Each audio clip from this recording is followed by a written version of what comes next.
MoneyBagg Yo, welcome to VladTV, my guy. What's poppin', man? Been a minute. Yeah, it's been a minute, man. We needed to get you up here a long time ago. We happy to have you, though. How you feeling, bro? I'm feeling good, feeling blessed.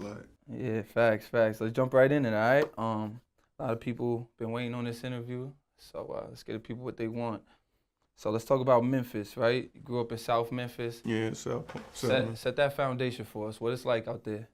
it's crazy, it's rough, it's gutter, you know what I'm saying? But you know what I'm saying, like I managed to, you know what I'm saying, make it out of that situation. But you got people that can't, you know what I'm saying, but I was just focused enough too. We got Yo Gotti, you know what I'm saying, he labeled himself the king of Memphis, you know what I'm saying, I laid it down there, like I kinda took over, you know what I'm saying, as the hottest youngin', you know what I'm saying, he reached out and the rest was history, you know what I'm saying, like now we here. Yeah, facts. So to people out there in similar situations and all that, you know, because I came to that realization, you know, there's hoods everywhere. Yeah. You know what I mean? Like, how you maneuver through the hood and keep the tunnel vision with all the shit going around and all that. I just always like even back then, bro. Like I always been like the person like just to be on chill, like cool, just observe and sit back and watch everything. You know what I'm saying? I always kind of stayed out the way. You know what I'm saying? So it was really easy for me. Yeah, and just like start focusing on what you want. Yeah, what I really wanted, like music. Once I took it serious and I started focusing on it, I most definitely like started distancing myself and got over there. Yeah, so I'm guessing though before you started taking music real serious though, you was always dabbling in it. Do you like have a love for music before you thought Yeah, that I might always be a had path? an ear and a passion and love for music, but I didn't know that I was gonna be what I am today. You know what I'm saying? With music and success. You know what I'm saying? Like Right. I was the streets 1 foot in. You know what I'm saying? With 1 foot out. You know what I'm saying? So it was crazy. Yeah, and that's what's dope about it because I always usually feel like, you know what I'm saying, you gotta just have that love and that passion for it before you even know shit gonna happen, you know what I mean? And then you kinda get blessed and rewarded later on just for holding it down and all that. So we were talking a little bit about sports before. So were you into sports growing up? Basketball and shit like I that? actually like when I was in school, you know what I'm saying, tried out for the basketball team.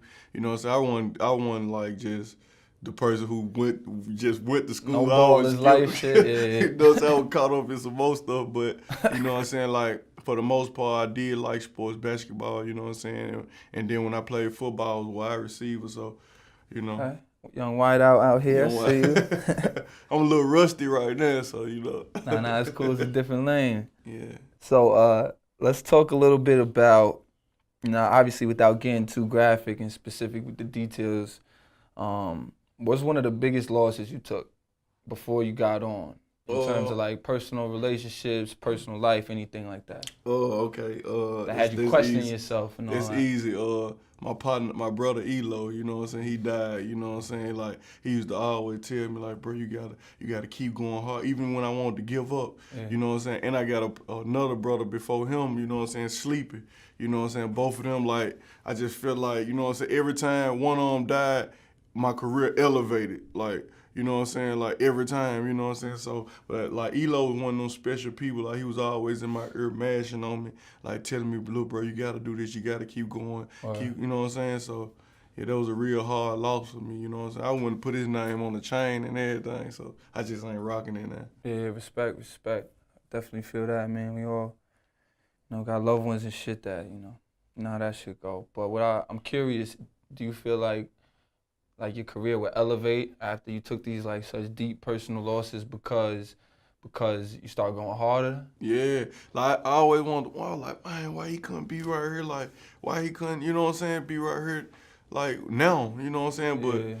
it's levels, you know what I'm saying? You gonna go through stuff, bro. Like it's just seems like every time somebody die, somebody just passed away, it's like my career elevated every time, you know what I'm saying? So Yeah, and I could definitely respect that, man.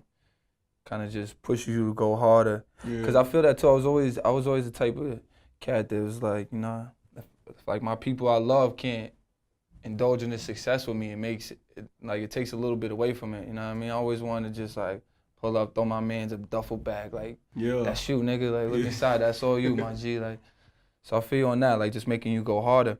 And besides that, Memphis, Tennessee in general has deep roots in music, right? So if we talking about like Nashville, right? We got the country music scene, just deep roots in music, especially Memphis in the rap game. You got 3 6 Mafia, Yeah. Project Pat. So who are the cats that you were looking up to coming up in the rap game?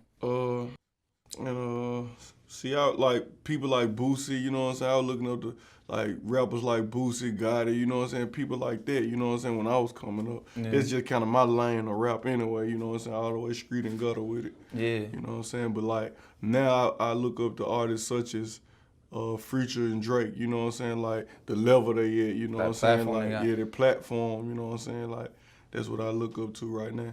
Yeah, and that's crazy because in Memphis, right? In terms of the rap game, what I'm noticing is that like, you know what I mean, you steering clear of all like the fuck shit for the most part. Like you focus on getting this paper, like you don't mind collaborating with niggas. So how do you stay away from that? How do you like? Cause it seems like it's like two things going on at the same time, right? On one time you got a lot of dudes collaborating with each other and making a bunch of money, and at the same time it seems like there's a lot of rap beefs and shit like that. So that's heavy in Memphis, like beef and all that's heavy, you know what I'm saying? Hating at an all-time high, you know what I'm saying? It's going on, but like I said, it's just how you move, bro. Like you gotta know how to move at all times in any situation, you know what I'm saying? And I'm good at that, you know what I'm saying? So I just stay clear of everything, you know what I'm saying? Like people ask me questions, try to hit my line and I don't know if you record me or not, you know what I'm saying? So I ain't finna talk to you, you know what I'm saying? So,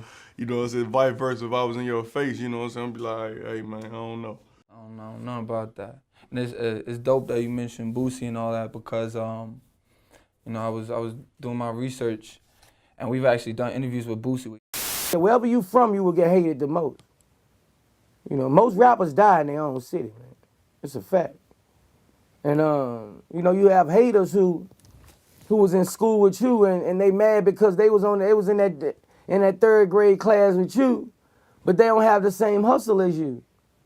You know, they hate you for no reason. They hate you for your success. If you was a local rapper and you didn't have much, they would love you. You know, and these people, you develop hatred in your own city. You know, if you go to Canada, you go to New York, you from Louisiana, you don't have hate, you don't have people want to hurt you because they don't know you. I think it's crazy because I think they enjoy when you broke and you down more than anything. You know what I'm saying? As soon as you get a little bit of paper and you start taking care of your business as a man, you know what I'm saying? Like they just, you know what I'm saying? They turn sour on you, bro. Like, you know what I'm saying? Be crazy. You know what I'm saying? And it come from, you know what I'm saying, people that you've known all your life, family members, you know what I'm saying, real close people. And it's just shocking, bro. Like, you know what I'm saying? But it's kind of hard to stay focused through all that, you know what I'm saying, because you really be more surprised than anything. You be like, oh, where this come from? You know what I'm saying? But I managed to do it.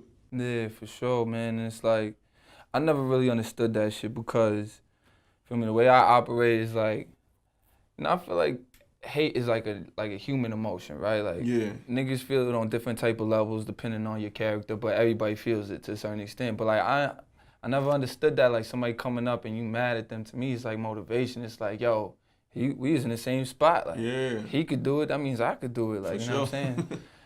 You know, people kind of just take that wrong mindset. Like they get mad because you don't give them handouts. Yeah. You gonna get mad because I ain't giving you no handout. You gotta go get it how I got it. You know what I'm saying? I stayed down all night, hard works, spend my last money on studio time. Like, this facts, bro. Like, I was going, bro, I ain't even had no type of money like I got now. You know what I'm saying? Like, I was going broke on studio time and et cetera. And video. I'm spending my last 200. My niggas, they gambling. They in a dice game. They shooting. They trying they 200. I'm putting my 200 in this music. You know what I'm saying? I'm finna try this. This how much I